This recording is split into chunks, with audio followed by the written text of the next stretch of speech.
Hello friends, welcome to Pathways Academy. So in this particular session we would be analyzing the polity part of GS paper 2 of UPSC CSE 2023. So regarding the question paper, the nature of the questions, predominantly a higher number of aspirants have communicated to me that the questions were very easy for them. And if you ask the opinion to me regarding the nature of the questions, we can't say that the question paper is very easy, or we can't say that the question paper has a nature of fetching very good marks, because this question paper has got its own challenges. The reason is that of course almost 50% of GS paper 2 has came from the polity part. Absolutely, there is no doubt. The reason why I said that this particular question paper has got its own challenges is because, see, the questions were direct, which means the questions are actually easy, and this easiness is the challenge of this question paper, because you have enough and more content to write as part of the answers. And how can you club it? How can you write meaningful words, meaningful 150 or 250 words within the word limit? This is going to be the challenge. This is going to be the challenge, because you would definitely be having a lot of content to write. But how can you write it in the limited word limit in the limited time? And that is going to be the challenge of this exam.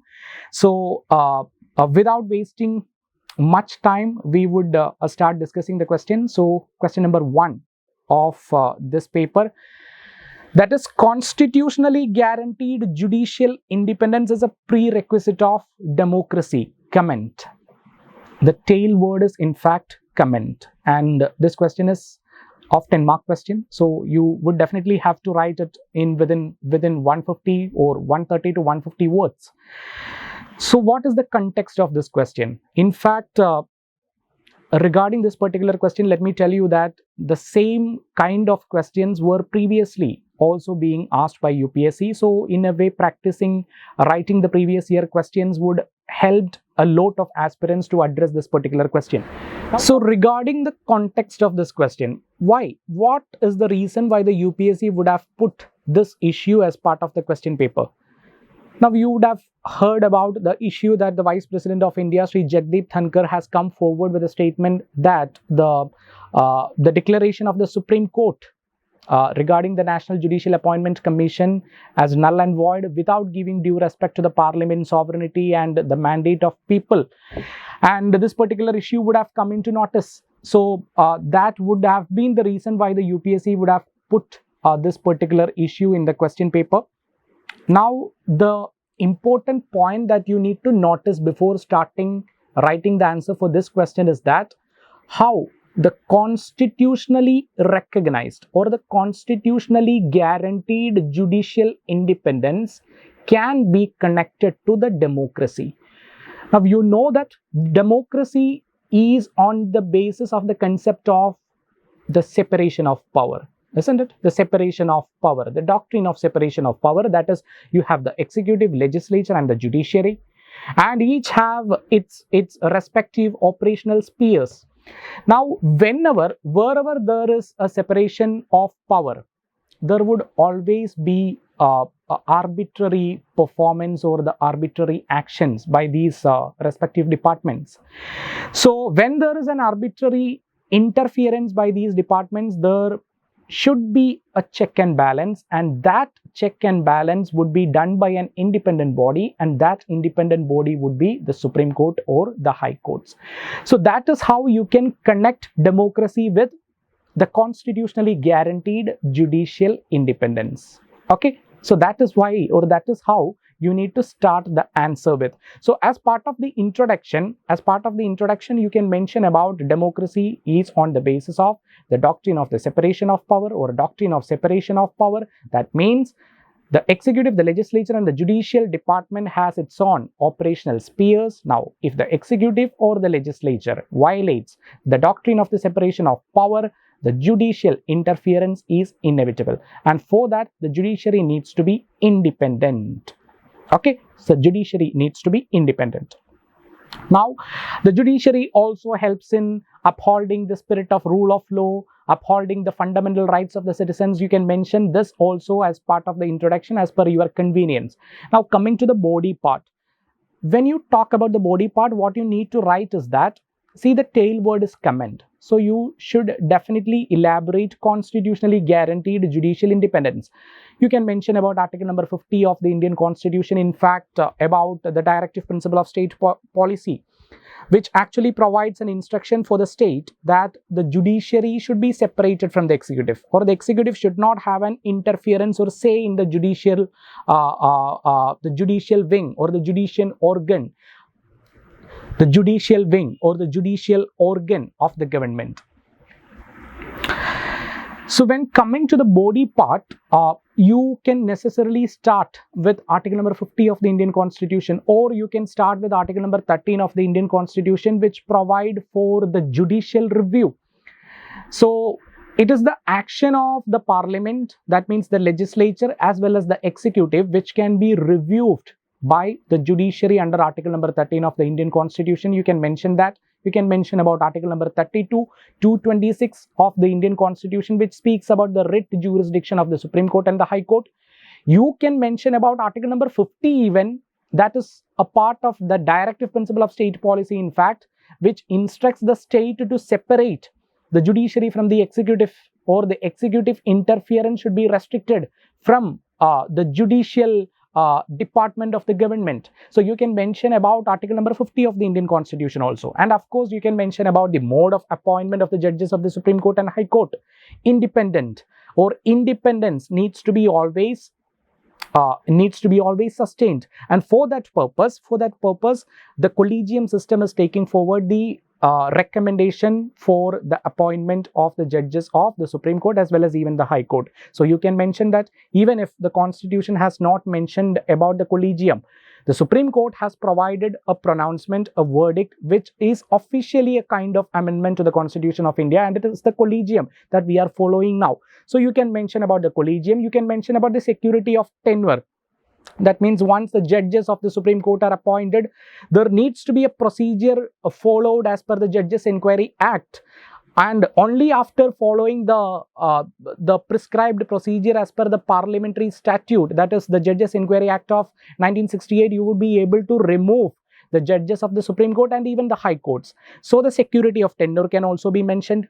The financial security, of course, regarding the salaries, the emoluments, the allowances that cannot be varied to the disadvantage of the judges of the Supreme Court, and the salaries are charged on the Consolidated Fund of India, which means the Parliament does not have the voting power. So the judges would be able to deliver the judgments without fear and favor, and the practice of the judges post retirement is banned.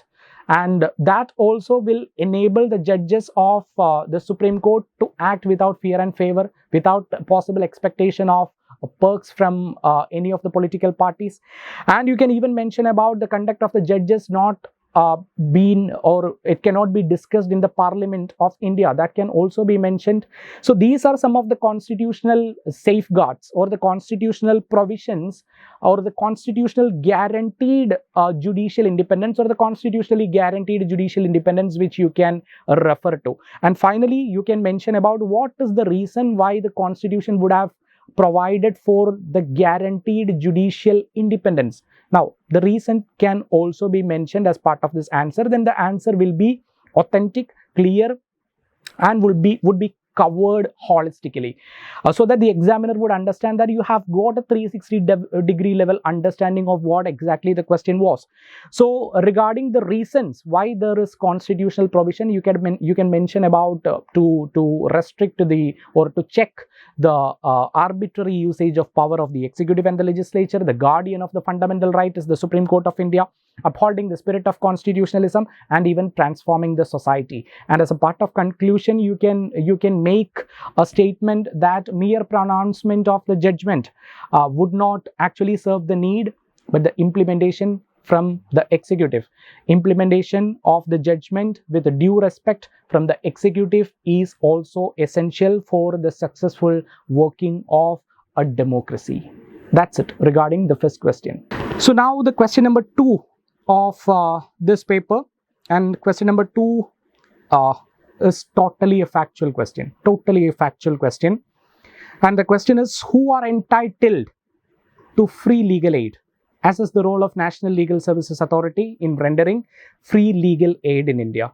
Total factual question, no beating around the bush. If you know this, it's fine, else rest lies with the God. Fine.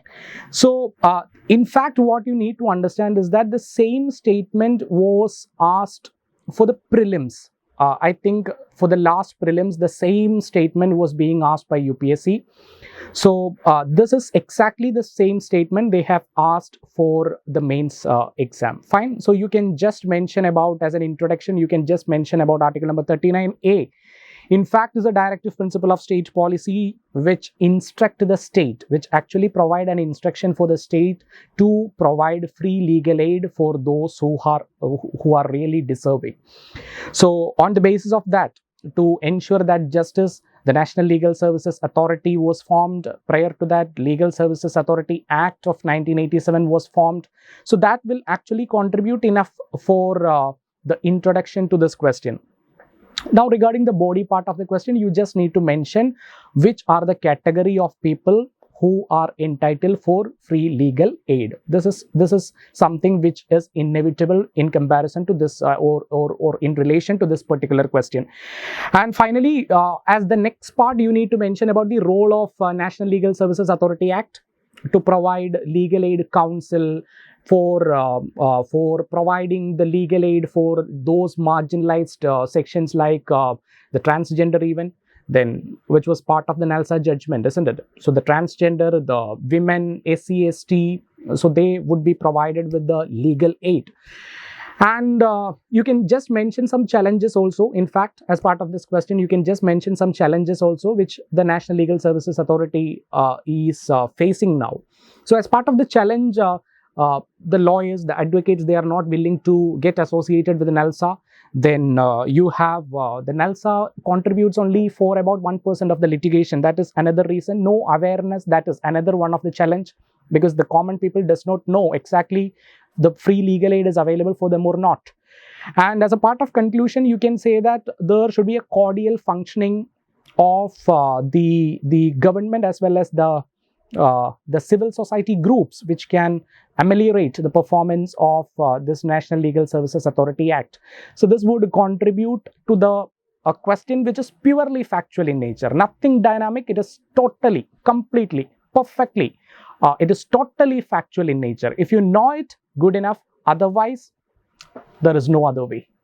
So the next question is in fact the third question in the paper. The states in India seem reluctant to empower urban local bodies both functionally as well as financially. Comment. Again, the tail word is comment. You are required to write the answer in 150 words because this is a 10-mark question. 120, 130 to 150 would be good enough.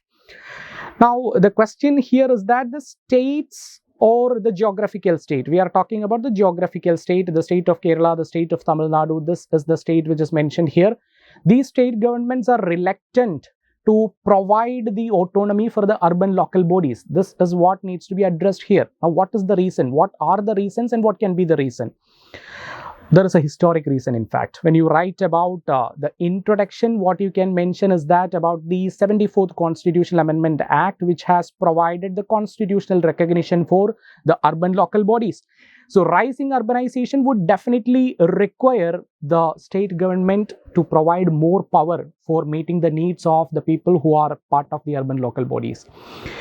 So when coming to the body part, in fact, when coming to the body part, you can write about the historical trend of the centralization of power. In fact, the state governments, they does not want the power to be shifted to the urban local bodies. There are some political reasons, say for example, suppose if a political party is ruling at the state or ruling the state government, and if another political party which is in the control of the urban local bodies, there is a chance that there can be some kind of tussle between these different political groups, and that can also contribute to a friction, and that will in a way deal, or in a way progress to not providing enough powers to the urban local bodies. Of course, there are fiscal challenges which we are not supposed to remove out from the answer paper, because the state government is in fact dependent upon the central government for the funds. Now, what about the urban local bodies? Okay, so that is the next one important point which you can mention. Then the creation of parallel bodies for different functioning, that is another one area which you can mention. The bureaucratic inertia is such a kind of a wonderful point which you can add as part of this answer. That means there can be a tussle between the bureaucratic department or the bureaucracy itself and the urban local body. So that is one another challenge in relation to this particular problem of not providing enough powers for the urban local bodies. And finally, you can also mention some states are really performing well. In fact, you can mention about Mizoram. In fact, you can mention about Mizoram, Karnataka in capacity building. You can mention about the political representation for women. In fact, 21 states in India, nearly 21 states in India has got 50% of women representation. Again, static figures.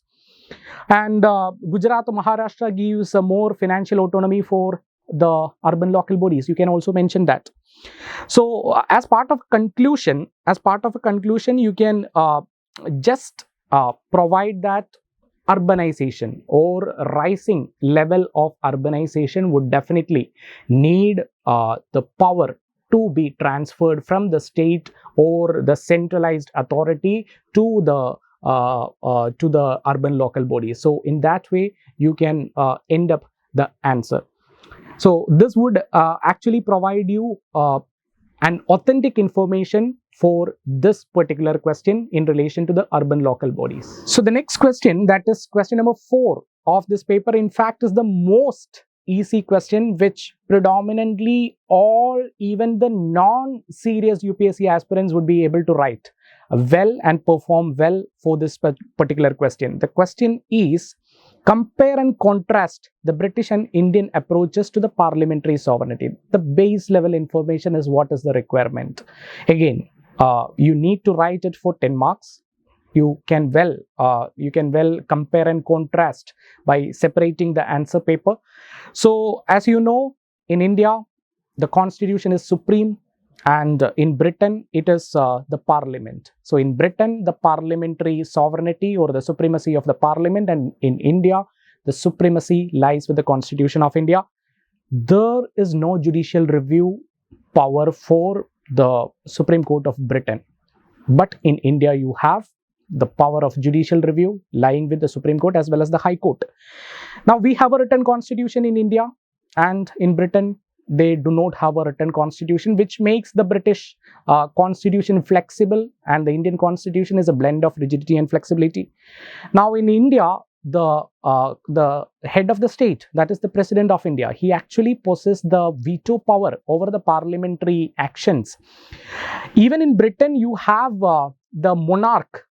The monarch has the veto power, but it is not regular that the monarch uses the veto power. So after 1708, we can say that the monarch has not used the veto power in Britain. It's surprising. Now, you can mention about the federal scheme in India, the unitary scheme in Britain, and of course, the limited amending powers because of the basic structure doctrine which was pronounced by the Supreme Court as per the Keshavarana Bharati case judgment of 1973 in India. And the British Parliament can do anything possible, anything and everything the British Parliament can do except changing a man to women or changing the gender of a person. Except other than that, the British Parliament can do anything possible.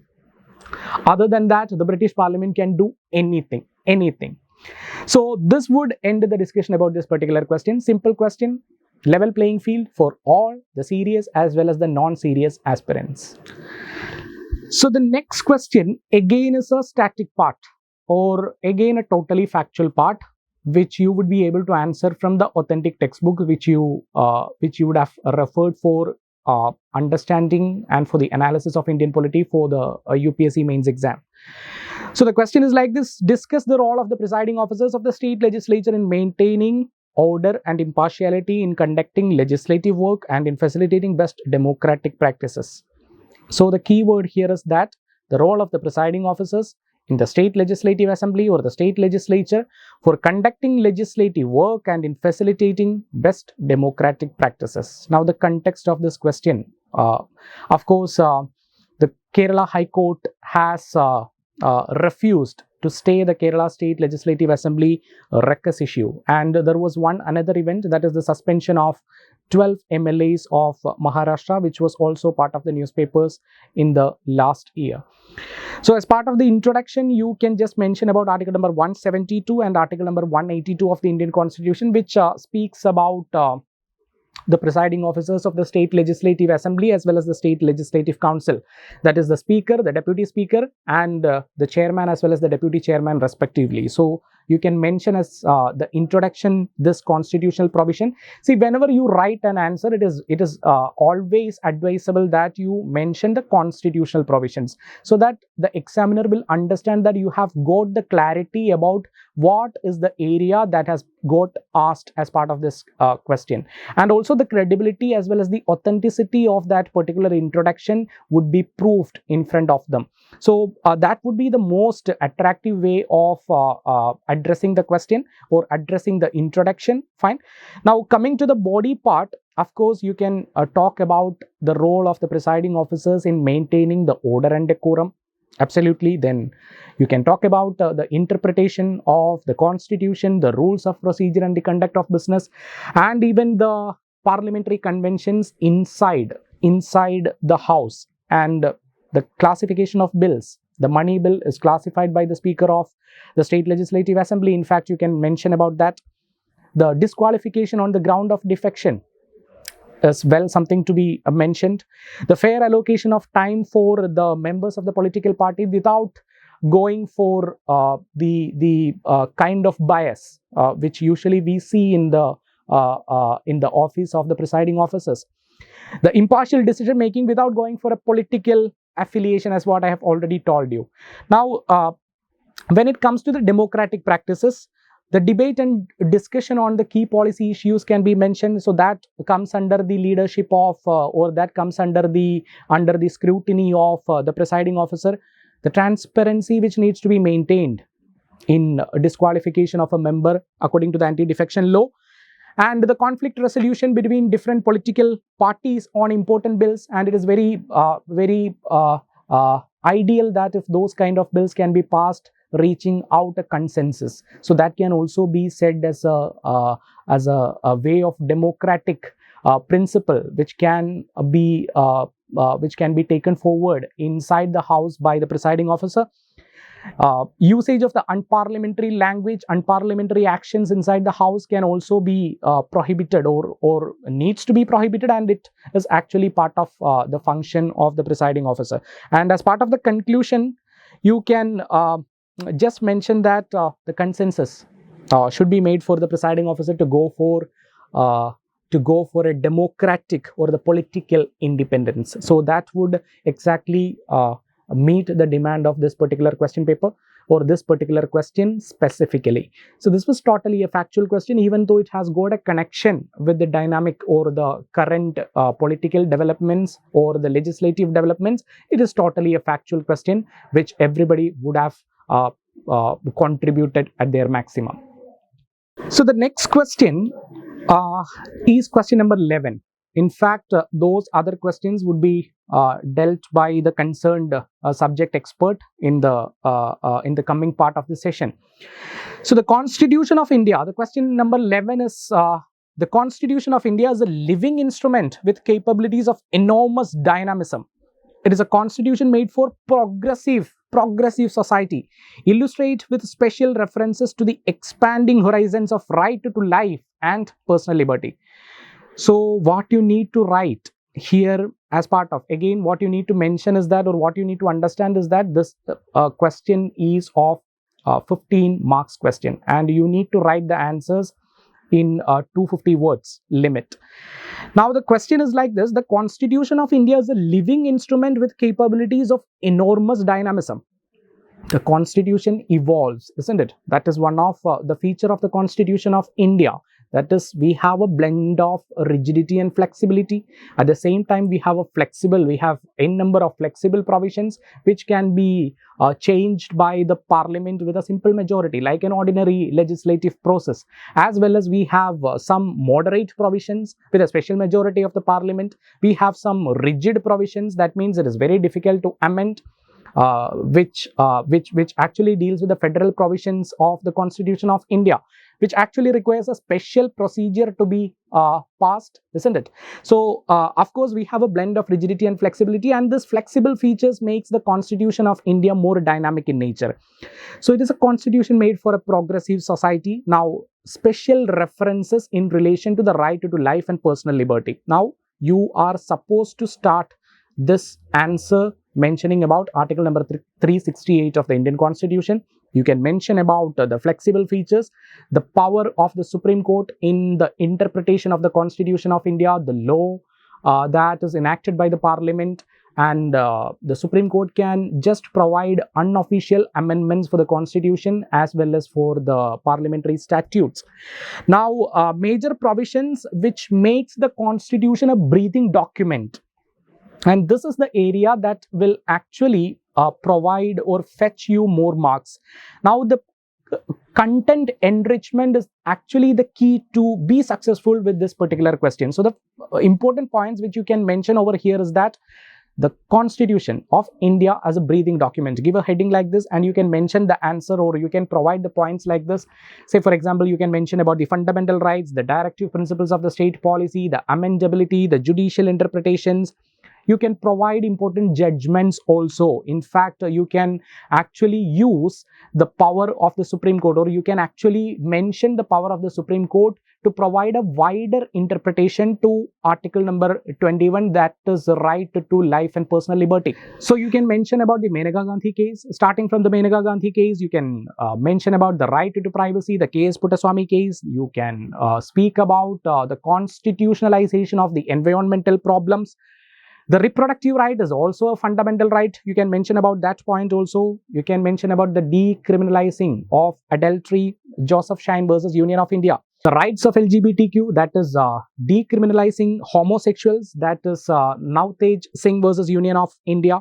So the right to information, the right to die with dignity, the right to education, which actually was in fact the liberal interpretation of article number 21 of the Indian Constitution, and later it was made a part of the fundamental rights. Now, right to education is a fundamental right. So all these things can be made as a part of this particular answer. And finally, you can just mention a optimistic conclusion that whatever kind of amendments the Constitution is undergoing, those amendments should be for the welfare of the people and for the welfare of the state. So that would be the perfect conclusion with which you can actually provide enough content in the body part, and a best conclusion at the end of this answer.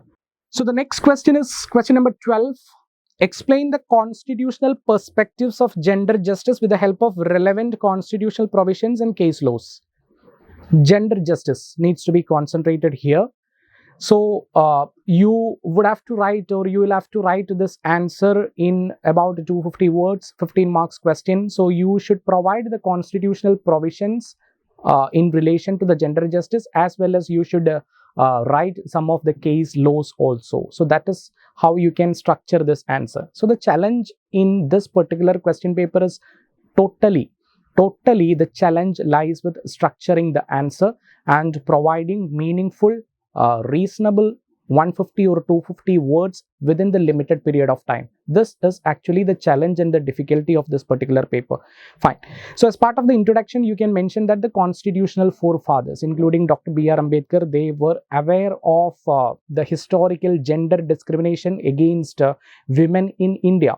Now that is the reason, or that is considered as the reason why they have put enough constitutional safeguards in the Constitution of India.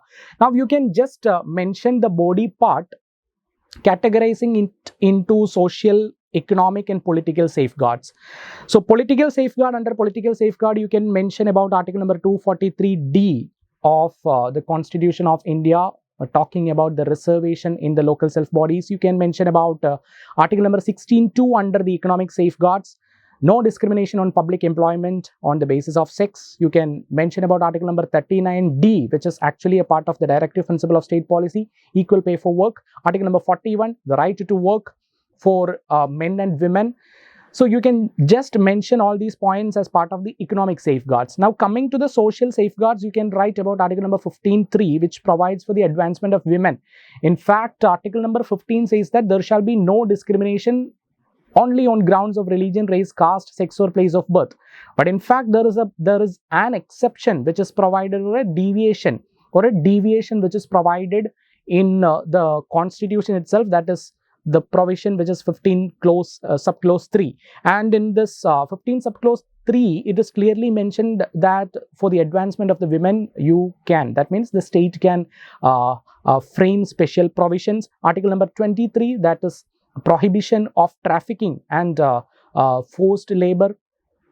So these will contribute to the body part. Finally, you need to mention some of the case laws also. In fact, you can mention about the Vishaka guidelines, the source of the prevention of sexual harassment, the POSH Act, isn't it? Now, the Mary Roy versus State of Kerala, you can mention about the particular case law in which the right to property, in which the Supreme Court was mentioning about the right to property.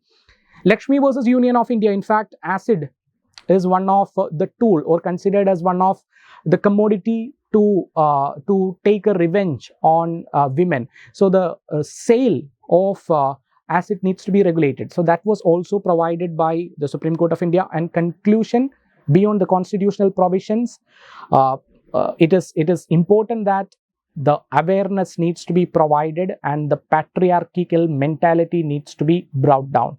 So this will better provide you the structure for this particular question. So the next question is question number 13 in this paper, and the question is: account for legal and political factors responsible for reduced frequency of using article number 356 by Union government since mid 1990.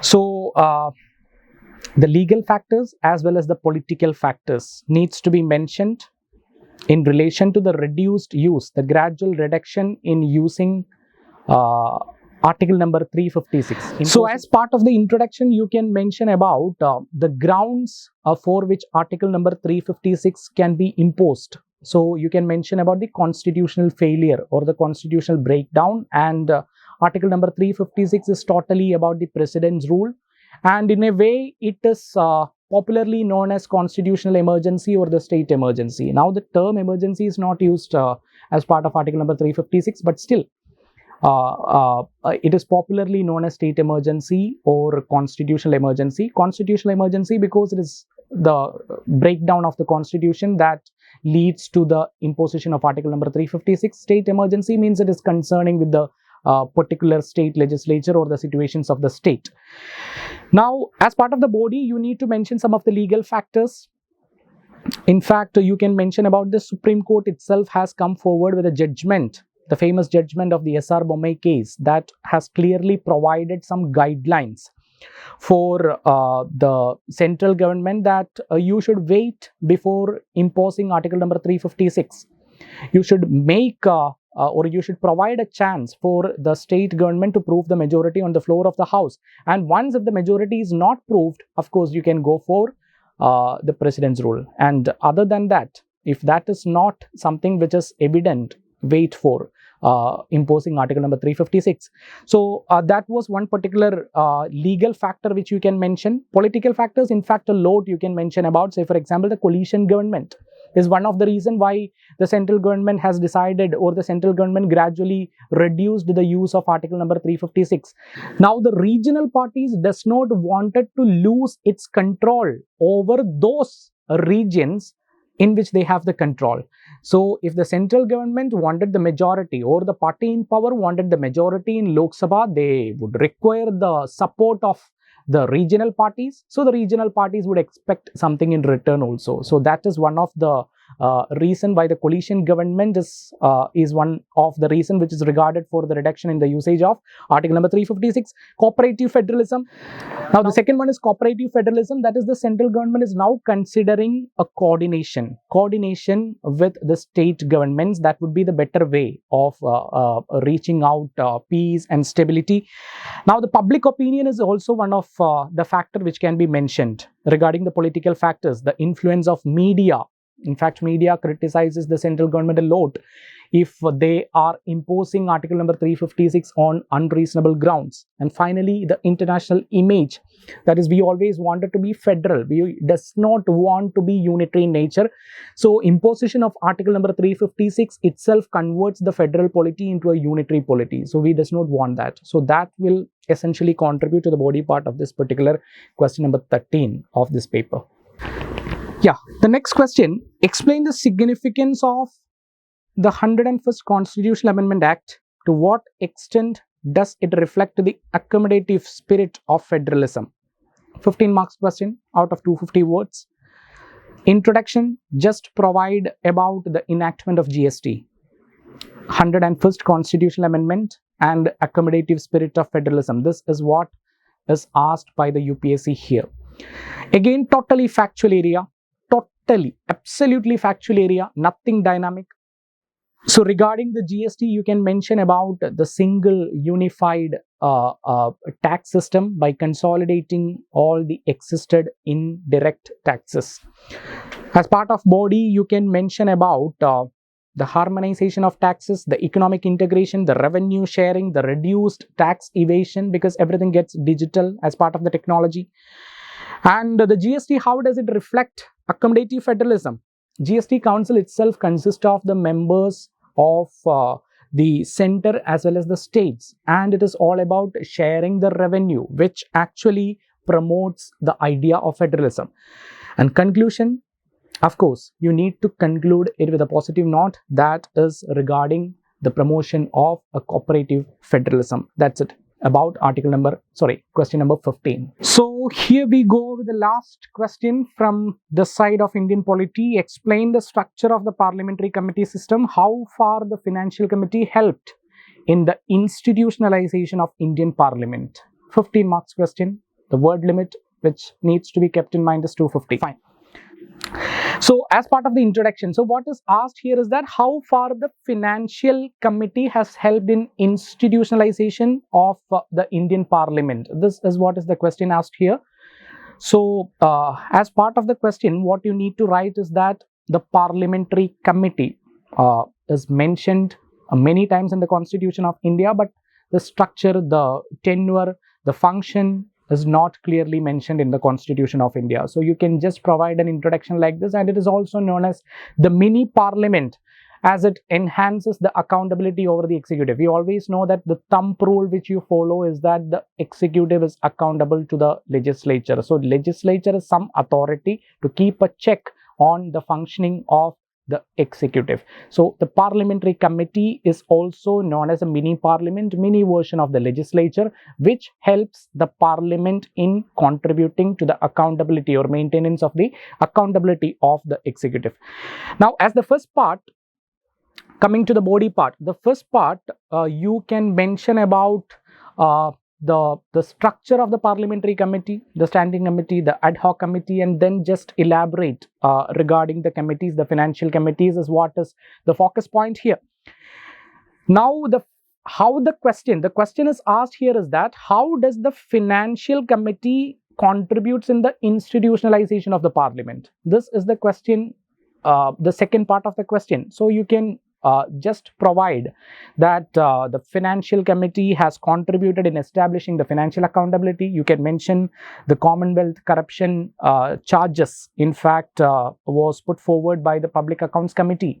The Public Undertakings Committee said that National Highways Authority of India should start work only after acquiring 80% of the land for the construction of road. So regarding the delay of the project, you can mention increasing financial efficiency. Of course, you can mention about the estimates committee, the role of estimates committee. And you can also mention that the parliamentary committee always gives space for the opposition members also. So there is a kind of balance of opinions, views, etc. So that is also something which can be mentioned as part of this question. And as part of the conclusion, you can mention about the contribution the Parliamentary Committee is providing for the Parliament as an institution to work for the betterment of the legislative process, or to work for the betterment of the legislative action. These are actually the questions from exclusively from the polity part, and this is not an exhaustive discussion. This is not a comprehensive discussion. This is just a brief introduction for you to understand what can be written as part of your answer. And if you have some more suggestions, some more points to be added, you can mention it in the comment box. So thank you, all the best. So take care, goodbye.